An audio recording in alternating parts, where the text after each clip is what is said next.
Apple has a plan to win the generative AI race, and it's gonna be weird emoji.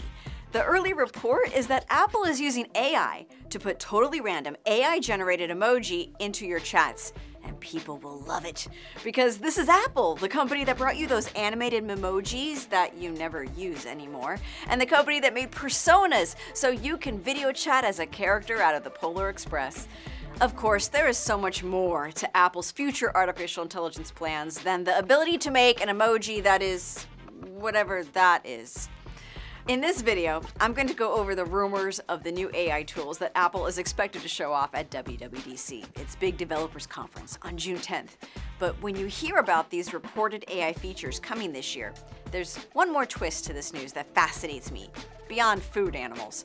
I am seeing hope that Apple could set itself apart from all the other AI criticism and controversy that's happening now in tech. But it seems Apple might not be totally clear of drama. I'm Bridget Carey, and this is One More Thing. Apple CEO Tim Cook recently told shareholders that the company is putting tremendous time and effort into integrating AI into its products and making a significant investment into generative AI. We are expected to hear a lot about that at WWDC when Apple tells us what's next in operating system software. Bloomberg reporter Mark Gurman got the tech circles buzzing this week with his latest report on what AI could be coming to iOS 18 and macOS 15. We could see AI help edit photos, or send messages, or reply to email. AI could help summarize long messages, transcribe voice messages. It might even summarize something you come across browsing on Safari. Search could be smarter, and Siri could speak more conversationally. Now, a lot of these things wouldn't be all that surprising, but I want to go over 3 AI tools in this report that stood out to me. You may have already seen tools that can mash up emoji icons into ridiculous symbols. I've talked about it before on this show with sites like Emoji Kitchen, and it seems like Apple might launch its own version of this in iOS 18. Bloomberg says the iPhone might be able to create an emoji for you on the fly, something outside of the standard emoji library that is set by the Unicode Consortium. Now, Apple knows how to have some fun with messaging. It's right out of Apple's playbook to give folks something silly to talk about in a software update. When Apple does a weird cartoony thing, that's the feature that always gets all the attention in the news. When Vision Pro came out, we all gawked at the personas. The true depth front-facing camera in the iPhone became more fun to show off with animated emoji faces in chat. And when Apple announced slow motion on the front-facing camera, well, it's more exciting if you call it a slow-fee. Yeah, that didn't catch on. But I am being serious when I say I think Apple's really smart with this idea to give people a lighthearted playground for AI image generation. We are in a time where we're filled with stories of how AI systems are ethically questionable and making terrible goofs. The other week, Google set its Gemini AI free on search, and folks poked fun at the weird results it was giving. Gemini would pull up jokes from Reddit and The Onion and spew out these answers as facts, telling people that eating rocks is good for you, and recommending people put glue in their pizza. That same week, movie star Scarlett Johansson publicly criticized OpenAI. She got her lawyers involved over the lack of transparency about where ChatGPT's voice came from because it sounded eerily like her own voice after she denied the company the rights to use her voice for this flirtatious chatbot. The voice has since been removed.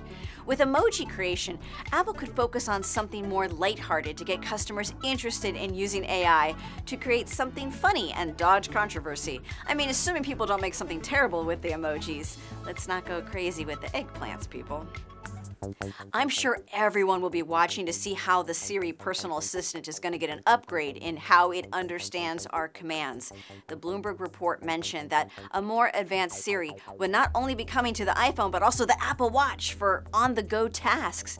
Now, just having a less glitchy Siri would be a huge step up for me, but if that assistant worked really well on the watch, now that is exactly where Apple can stand apart.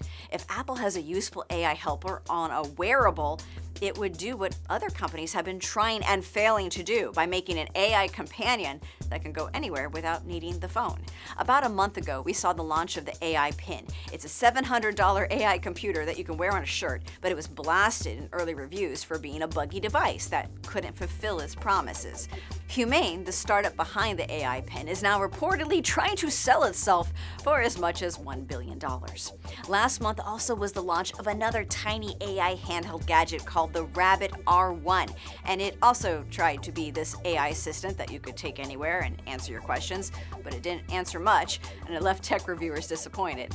If Apple brings an AI-savvy Siri to the Apple Watch, then it will show all these other companies how a real AI voice assistant can be helpful while worn on the go. But that does feel like a big if. Maybe we will see a small step in that direction. Other companies are dabbling now with putting AI on watches as a health or workout assistant. The Amazfit Cheetah has an AI running coach of sorts, and Google's Fitbit Labs is launching a new program that uses generative AI to answer questions and provide more context about your activity data. And the idea there is that the AI could be used to help you set realistic fitness goals. A year ago, Bloomberg reported that Apple was working on some sort of AI-powered health coaching service, but who knows how close we are to that launching. Apple took some baby steps with putting more powerful chips in the latest watch models, and that meant Siri requests are processed on the device faster and more secure, instead of having data be processed in the cloud. The latest watches let you ask Siri about your health data or log information about your health, and it's all just private on the device. That brings me to another area where Apple could really stand apart from everyone else: privacy. Just like the watches, you can imagine Apple will be talking about how its new AI chips can make the iPhone do AI tasks that stay on the device. Like that old ad, what happens on the iPhone stays on the iPhone. Bloomberg is reporting that much of the processing for Apple's AI on the new iOS and macOS would run entirely on the device. But there is a twist that worries me just a little. It's also being reported that if a feature of the AI requires more horsepower, the work is going to be pushed to the cloud, to data centers, powered by Apple's M2 Ultra chips. So Apple will really need to talk about how our data is being protected, and we're going to need to get examples of which tasks are going to be calculated in the cloud. What is being sacrificed here? A report in The Information is saying that Apple might protect cloud data in some sort of virtual black box. We'll have to wait and see. It's reported that Apple's AI system will be able to summarize our private notifications, our text messages, the sites we visit, the media we consume. So privacy is going to be a big deal in this quickly evolving AI landscape. There are many questions on what data these AI companies are slurping up to train their systems, and what we're giving away to feed these beasts. There are two other rumored announcements that could come with some drama that Apple might not be able to save itself from just with a silly emoji. The same reports are saying that Apple is going to announce that it partnered with OpenAI somehow. I don't know how Apple is going to walk this line of promoting a safe, private environment, but also boasting that, hey, it invited the troublemaker into the backyard to play in our sandbox. You trust Apple, so does that mean we also have to trust Apple's friends? The other concern here comes from a rumor regarding the Safari browser, something possibly called Web Eraser. This is reported by Apple Insider, and it says you might just be able to take out any element of a website, like an advertisement. And Business Insider is on top of that, reporting that a group of French publishers and advertisers are asking Tim Cook to halt this tool. Don't show it at WWDC, because it could harm publishers that rely on advertising for their business. It's not even out yet, and there's already a signed letter against it, so we will have to see what that's all about. So how does Apple dance around all of this drama? Easy. It'll just tell everyone that this is beta. That's what Bloomberg is reporting, that Apple will likely call its AI features beta, or say something about how it's still being tested. Where other tech companies are rushing in and exuding confidence and falling on their faces when their product messes up, Apple could just slap a beta label on it. Oh sure, every single iPhone customer will be out there trying it, but hey, you can't get mad at Apple if it's wonky and falls apart on you, or misses a fact in a summary, or skipped a word in a transcription, or causes your website to fail because you can't make money anymore. Apple put up the under construction sign. It's like being confidently unconfident. But even with a beta label, there's one slip up that people won't forgive: a privacy slip-up. I am hopeful that Apple will be smart in how it releases its AI. Sometimes you hear folks poke at Apple for not being first, but this time I am good with a company taking its time to be level-headed. And WWDC is a chance for Apple to also take a different tone than the competition. I want to see how Apple's software smarts help humanity level up by saving time and enhancing our abilities.